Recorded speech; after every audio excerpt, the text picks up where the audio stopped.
4月28日晚的杀青现场，没有夸张的告白，也没有刻意的营业桥段，只有郭雨欣与王浩真在人群中的一次自然牵手与对视。正是这种看似什么都没发生的瞬间，反而比任何剧本都更具杀伤力。镜头捕捉到的是一种无法伪装的熟悉与信任，那是3次合作累积出来的情感惯性。观众不再需要剧情铺垫，仅凭一个眼神就能自动脑补出完整的情绪链条。更关键的是，这一刻并非孤立事件，而是被迅速放大为市场信号。短短数小时内，未播先爆的标签便牢牢贴在这部新剧身上，预约量突破100万，评论区刷屏式催播。这种热度并非偶然，而是一种情绪提前兑现的现象。当观众已经在现实中磕到糖，剧情反而变成了验证情绪的工具，而不是制造情绪的起点。这种逻辑正在重塑短剧行业，观众不再单纯消费故事，而是消费关系。当关系成立，故事只是附加值；当关系失效，再精致的剧本也难以挽回用户注意力。这一夜的牵手其实是一次精准的市场预演。在内容高度饱和的当下，重复合作早已不是创意匮乏的象征，而是一种经过精密测算的策略选择。郭雨欣与王浩真的第3次合作，本质上是信任资产的再投资。短剧行业已经从谁新谁火转向谁稳谁赢。平台算法更看重的是转化效率与用户停留时长，而非单纯曝光量。在这种机制下，一个被验证过多次的组合，天然具备更高的商业安全边际。换句话说，他们不是在拍一部新剧，而是在延续一个已经被市场认可的消费模型。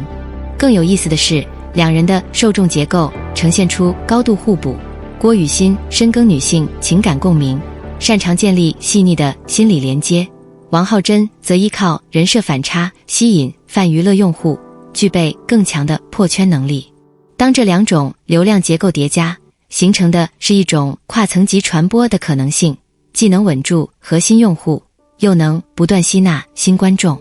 因此三搭的意义早已超越再合作一次，它更像是一种内容工业化下的标准模板，可复制、可放大、可预测回报。这也是为什么平台愿意为其提前压住资源的根本原因。与行业主流的强冲突、快节奏不同，这部新剧选择了一条更为克制的路径，以治愈为核心，以情绪递进为驱动力。这在当前环境中无疑是一场高风险尝试。故事围绕两个受过伤的人展开，他们不是在对抗世界，而是在修复自我。节奏被刻意放慢，冲突被弱化，取而代之的是细碎的情感变化与日常互动。这种叙事方式的挑战在于，它无法通过爆点快速抓住观众，而必须依赖持续的情绪积累。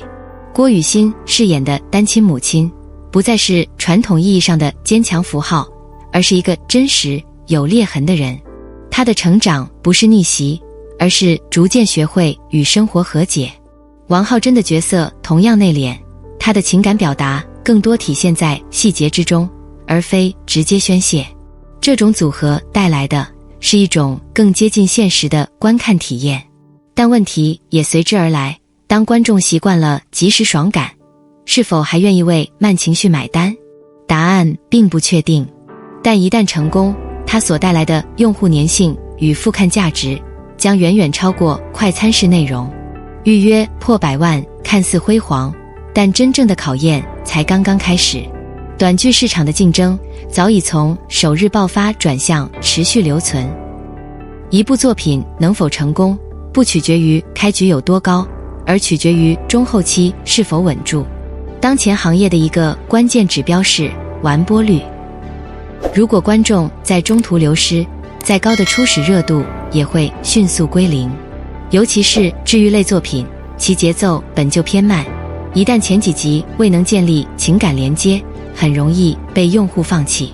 此外，市场环境也在发生变化，随着更多制作方入局，内容质量整体提升，观众选择变多，忠诚度反而下降。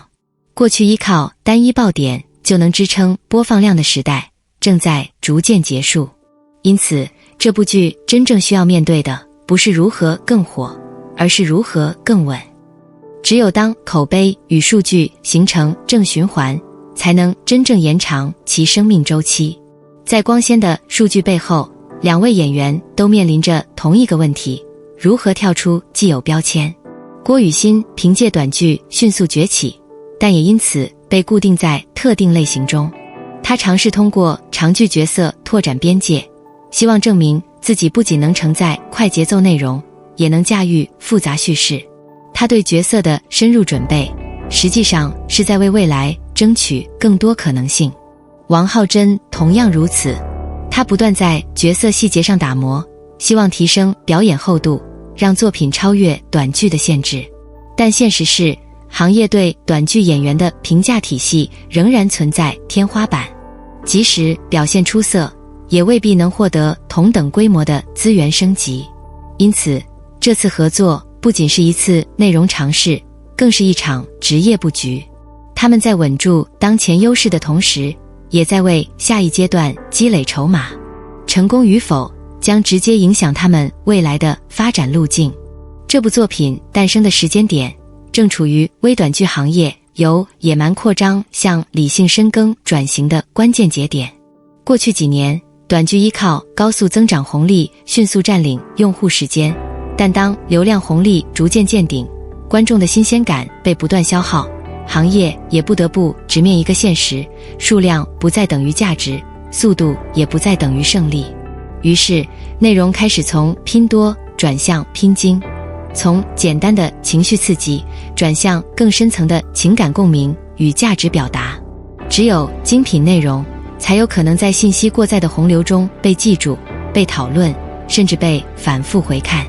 更值得深思的是，观众在这个阶段所扮演的角色，早已从被动接受者转变为隐形决策者。